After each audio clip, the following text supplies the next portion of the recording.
Welcome to 2015, welcome to South America, welcome to Buenos Aires. The Argentinian capital has a special place in this year's Dakar, as it will host both the grand start and the triumphant finish of the 2015 Odyssey. All our defending champions are here and ready to defend their titles once more.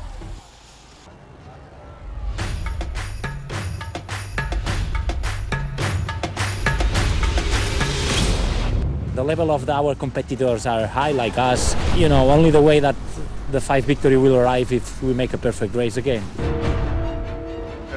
That book is closed. Now I want to start a new one, and it's my goal to do just as well as last year.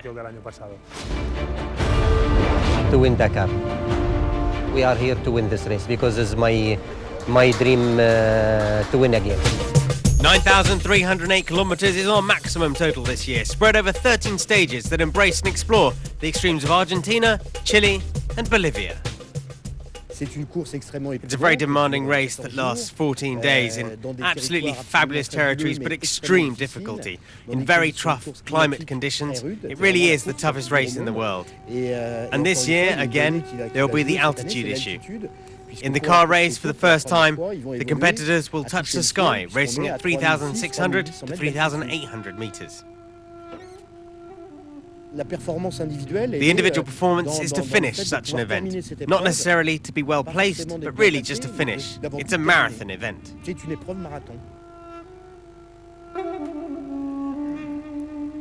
The adventure starts here, a majestic drop into the heart of the Argentine countryside with a fast and furious 175 Ks of special. In the heat of Argentina, the battle was on for the cruise on 4 wheels, a first short test on WRC-style paths, and Nani Roma knew it would be a challenge to retain his title that he conquered last year, as he took off for the very first special, the 2015 Dakar. He certainly didn't expect it to start as badly as this. After only 10 Ks of the special, Catalan was forced to stop with mechanical issues.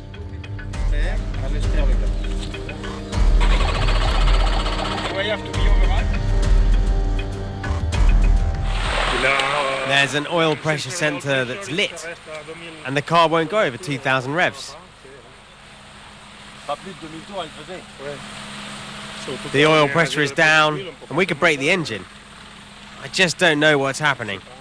We've tried to change things, but I don't know.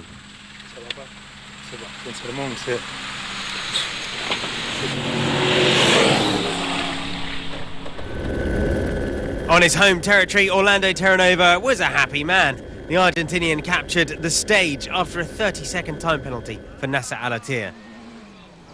It was a first real test for Peugeot. Stefan Peter Hansel was the second fastest of the French squad.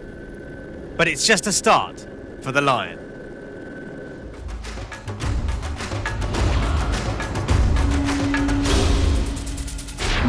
We were waiting for that, you were waiting for that. Now it's done. Peugeot will be at the Dakar in 2015. The winners of 4 Dakar rallies, it's 25 years since their last victory, and the Lions are going to be let out of their cage once again. I always remember that in the racing world, it's a brand that always did something different in competition, that left its mark and did it well and did it with a different style. And we hope that for this time, it will be like that. 3 cars, 3 champions, and a new boy in the cars, Cyril Desprez. Humbly, I want to discover the race and try to see how we drive a car. This 2008 DKR all day long, stage after stage, every kilometre. I really want to discover it. I'm having so much fun with the steering wheel that I can't wait to be there, only for the pleasure of it. I've been here since the beginning, from the first time we put pen to paper. The building of the car, the first drive, so it was really interesting, as all projects that start from a white piece of paper. Obviously, we had some problems. Peugeot Sport decided to have different technical choices compared to the others. It was not a copy and paste from a 2-wheel drive that existed before, so we took more time to develop it, to find technical solutions that they didn't have in the United States or the Dakar before, in order to make it work.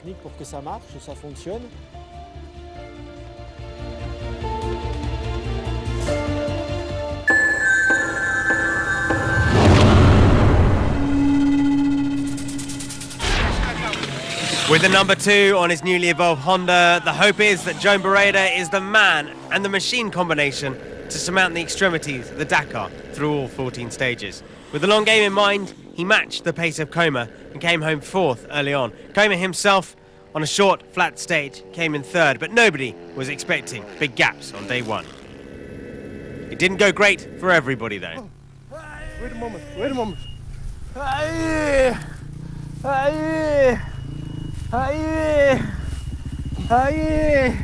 Your neck is okay?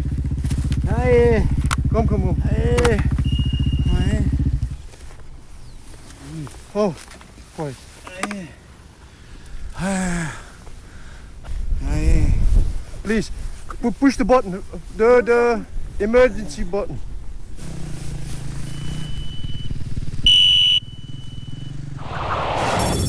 It was a real tough one on day 2, the longest stage with tricky and spectacular mountain descents leading into treacherous and sandy scrubland to San Juan. Paulo Gonçalves was a star on day 2. Nothing seemed to faze the stocky Portuguese. And just like on day 1, he started slowly, losing a waypoint mid-stage, but he forced the pace towards the end, when the navigational errors for everybody else began to strike. Gonçalves was overshadowed by Barreda in the early running. The Honda man, holding his nerve in the mountains, swept into the lead before checkpoint 1 and would stay that way for the next 200 kilometers to win day 2.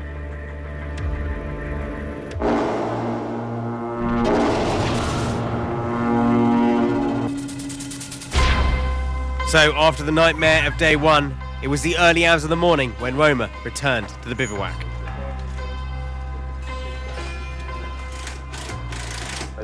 It's tough. Tough to start the Dakar and stop as soon as kilometre 3 with a problem. We preferred not to take any risks and try to get here and see if we could repair. It was really tough on the track, and 170 kilometers sitting in the dust. All I can do is accept it. It's part of the game. It's part of motorsport.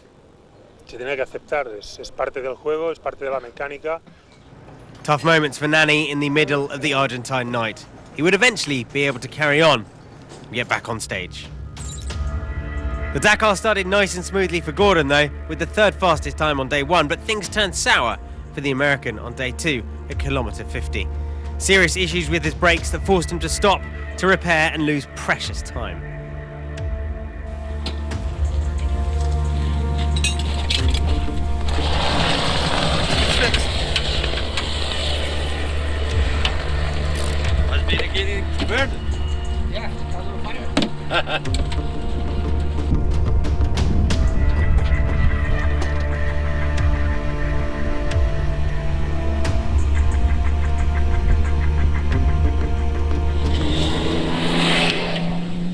Meanwhile, Nasser Al-Attiyah was storming.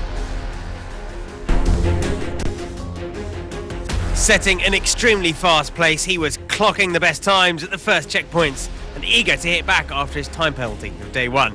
There was no stopping the man from Qatar.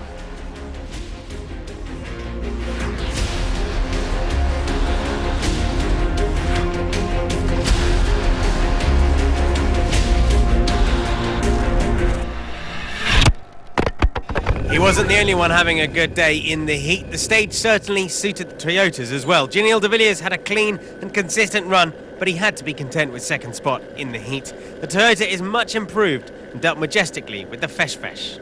Unlike some.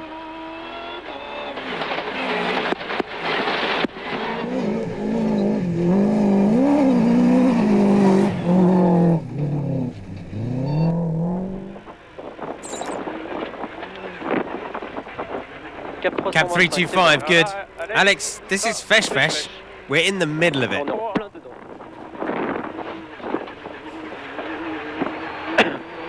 It's just hell. Another type of hell and the end of a dream for Adam Małysz. The Polish driver saw all his hopes vanish in flames on stage 2 of the Dakar. It was good for us, the position. We drive very good. And then so was some explosion. back, and then we stopped and was big fire. The classes separated on day 3 as the bikes took to the heights and soared to 3,000 metres in their 220 k's of special to Chilecito.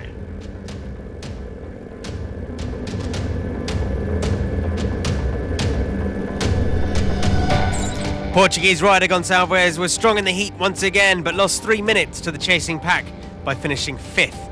He kept his nerve though to do enough to maintain the Honda hegemony at the head of the overall timesheets. One man in a strong position, but who won't take anything for granted with rocks littering the fast pass, is Joan Barreda. He knows a crash is but a hair's breadth away if you lose concentration. He kept his to finish 3rd and extend his lead over his teammate in the general standings.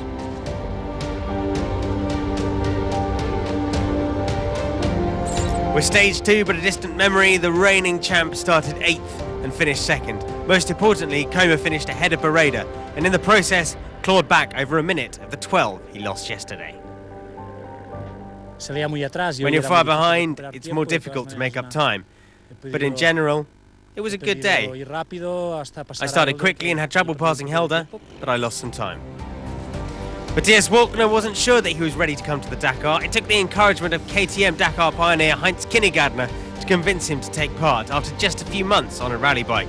His win on stage 3 is the first for Austria since Kinnegadner himself.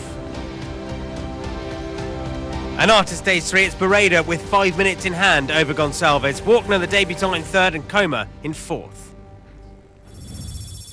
A different stage for the cars and trucks, 284 k's in the heat of Western Argentina, in the middle of the canyons. An early start for the already tired drivers, 34 crews already forced to quit the race by this stage. Nasser Al-Attiyah isn't one of them, and he's also not the only Middle Eastern hero here. Yazid Al-Raji has been impressive since the start. The WRC specialist, the Saudi, is learning fast. On tracks suited to his style and to his Toyota, he got a great 3rd spot and moved to 5th overall. The best of the Peugeot men was Carlos Sainz. On day 2, he lost time after an accident with a biker. He was eventually given 6 minutes back, and on stage 3, he managed his best performance of a Peugeot so far, 4th, and that's also his position overall. The overall lead of the rally, Nasser Al-Attiyah, switched to conservative mode. He knew he wouldn't have to earn much on the day, and his 4-minute time loss to the day's winner really wasn't much of a concern. So far, so good for de Villiers. His Toyota Hilux has seriously improved this year. On the winding tracks of Argentina, the South African is 2nd overall. He's well on track to fight for overall victory, but it was Orlando Terranova, the local man, who flew to his 3rd ever success on the Dakar, not far away from we had it before. And at the moment, he sits 3rd in the standings. But it's Al-Attiyah that leads by 5 minutes from de Villiers.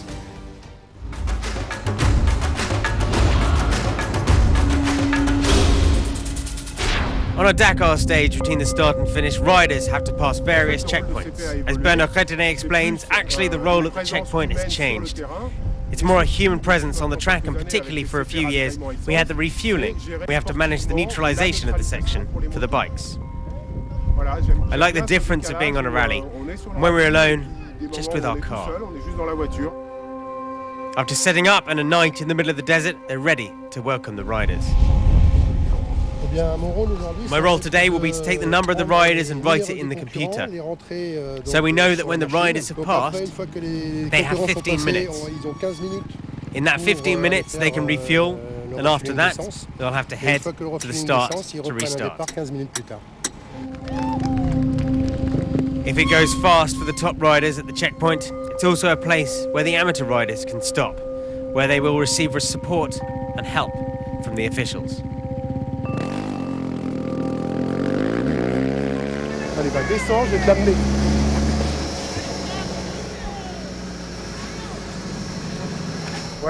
Yes, Papa Charlie, just to signal that number 93, that's 93, and number 143 were taken in by the local ambulance service. They were rehydrated, they slept, and I asked them to ride together until the bivouac.